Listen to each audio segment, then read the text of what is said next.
नमस्कार दोस्तों, इस वीडियो में हम लोग बात करेंगे एवेन्यू सुपरमार्ट यानी कि डी-मार्ट पर। तो पिछले ट्रेडिंग डे में डी-मार्ट में हल्की सी तेजी देखने को मिली है, लेकिन अगर पिछले 1 सालों की बात कर लें तो पिछले 1 सालों में कंपनी ने अपने इन्वेस्टर्स को कोई भी रिटर्न लाकर नहीं दिया है। लेकिन ये सिलसिला पिछले 1 सालों से नहीं, पिछले 2 सालों से चल रही है। तो पिछले 2 सालों से जो लोग भी इस कंपनी में इन्वेस्टेड है उन्हें भी कोई रिटर्न नहीं मिला होगा। कंपनी ने पिछले 2 सालों में कई बार रिजल्ट अच्छे भी पोस्ट किए हैं, लेकिन इसके बावजूद भी कंपनी के स्टॉक प्राइस में गिरावट हुई है। तो इस वीडियो में हम लोग देखेंगे कि आखिर ऐसा हो क्यों रहा है। क्या हम लोग इस कंपनी में फंस चुके हैं? अगर नहीं तो इस कंपनी में रिकवरी कब से होगी? तो चलिए इसी चीज़ की छानबीन हम लोग इस वीडियो में करते हैं। कल के दिन कंपनी का क्वार्टरली रिजल्ट आया था, तो शुरुआत वहीं से करते हैं। तो ईयर ऑन ईयर और क्वार्टर ऑन क्वार्टर दोनों केसेस में सेल्स बढ़ते हुए देखने को मिला है। और सबसे बड़ी बात, कंपनी की ओपीएम में भी रिकवरी हुई है। कंपनी का net profit year on year almost flat ही देखने को मिला है, लेकिन क्वार्टर ऑन क्वार्टर एक बड़ी जंप देखने को मिल रहा है, जो कि नेट प्रॉफिट में लगभग 2% का जंप है और सेल्स में 18% का जंप है। और इसी के साथ जो एस्टिमेट मार्केट डी-मार्ट के साथ लगाकर चल रहा था वो मिस हो चुकी है। तो पॉसिबिलिटी है कि नेक्स्ट ट्रेडिंग डे में डी-मार्ट में गिरावट हो सकती है। आप लोगों ने नोटिस किया होगा कि कंपनी कई बार रिजल्ट अच्छी पोस्ट करती है, लेकिन उसके बावजूद कंपनी के स्टॉक प्राइस में गिरावट होती है। तो इसके पीछे सिर्फ और सिर्फ एक ही वजह है कि कंपनी का वैल्यूएशन। कुछ साल पहले तक कंपनी का वैल्यूएशन बिल्कुल टॉप लेवल पर थी, और जब वैल्यूएशन टॉप पर होती है तो लोगों की उम्मीदें भी कंपनी के प्रति बढ़ जाती है। और जब कंपनी लोगों के एस्टिमेट्स को मीट नहीं कर पाती है तो होती है अंधाधुंध गिरावट, चाहे वो डी-मार्ट हो या फिर टाटा लेक्सी। इस पीक पॉइंट पे कंपनी का वैल्यूएशन 313 का था, और इतने हाई वैल्यूएशन पे कभी भी कंपनी लॉन्ग टर्म के लिए टिक ही नहीं सकती है।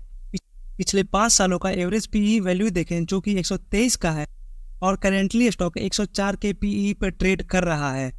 तो अब कंपनी अंडर वैल्यूड स्टॉक के कैटेगरी में आ चुकी है। तो पॉसिबिलिटी है कि स्टॉक में रिकवरी जल्द ही शुरू हो सकती है। और इसी चीज़ को एग्जैक्ट पता करने की कोशिश करें कि कंपनी के अंदर रिकवरी कब से शुरू हो सकती है। तो पॉसिबिलिटी है कि अगले 3 क्वार्टर में रिकवरी शुरू हो चुकी होगी।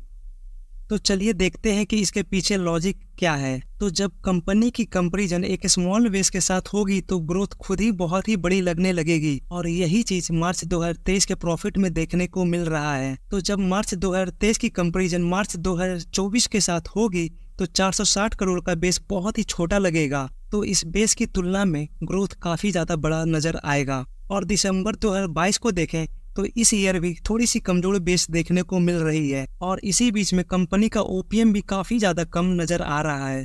आने वाले कुछ क्वार्टर में कंपनी पूरी तरह से इन्फ्लेशन के प्रभाव से बाहर निकल चुकी होगी, और उसी के साथ कंपनी का फ्यूचर में ओपीएम भी बढ़ जाएगा। तो इसलिए कंपनी का एक तरफ मार्जिन बढ़ेगा और दूसरी तरफ कंपनी का एक वीक बेस होगा। तो इन दोनों को लेकर कंपनी में बहुत ही बड़ी प्रॉफिट जंप आ सकती है। तो ज़्यादा से ज़्यादा कंपनी में लगभग 2 क्वार्टर तक और परेशानी देखने को मिल सकती है। आई थिंक आप लोगों को क्लियर हो चुका होगा कि कंपनी में कब तक और कैसे रिकवरी होगी। अगर हम लोग कंपनी की टेक्निकल्स की तरफ देखें तो कंपनी का रिजल्ट आने से पहले किसी बड़े पार्टी ने इस स्टॉक में पोजीशन बनाया है, जिस वजह से स्टॉक में काफ़ी बड़ी तेज़ी आई थी। इस पोजीशन पर कंपनी में जो लोग भी बाइंग किए हैं, अगर उन्हें इस कंपनी का रिजल्ट अच्छा नहीं लगा तो स्टॉक प्राइस वापस से इस पॉइंट पर आ सकता है, जो कि लगभग 3400 का लेवल है। पिछले कुछ दिनों का कंपनी का चार्ट देखें तो कंपनी हर बार एक नया लोअर हाई लगाते हुए नीचे की ओर जा रहा है, और इसी की तरह ये चलता रहा तो कंपनी का पहला सपोर्ट 3750 रुपये होने वाला है। अगर आप लोग इस कंपनी में लॉन्ग टर्म के लिए इन्वेस्टेड हो तो ये कंपनी लॉस में बेचने वाली कंपनी नहीं है। और अगर आप लोग इसके पीछे की वजह मुझसे पूछोगे तो आप लोग कंपनी की सेल्स देख लो कि कंपनी की सेल्स कंटिन्यूअस बढ़ते ही जा रही है।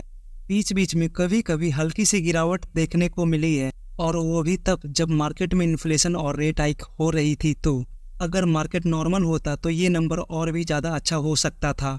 तो इससे तो ये पता चल रहा है कि कंपनी की सेल्स में तो प्रॉब्लम नहीं है, प्रॉब्लम कंपनी की ओपीएम में आ रही थी। मार्केट नॉर्मल हो गया तो कंपनी अपनी ओपीएम भी वापस ले आएगी। कंपनी अपनी ओपीएम को मेंटेन कर ली तो कंपनी ट्रैक पर आ जाएगी।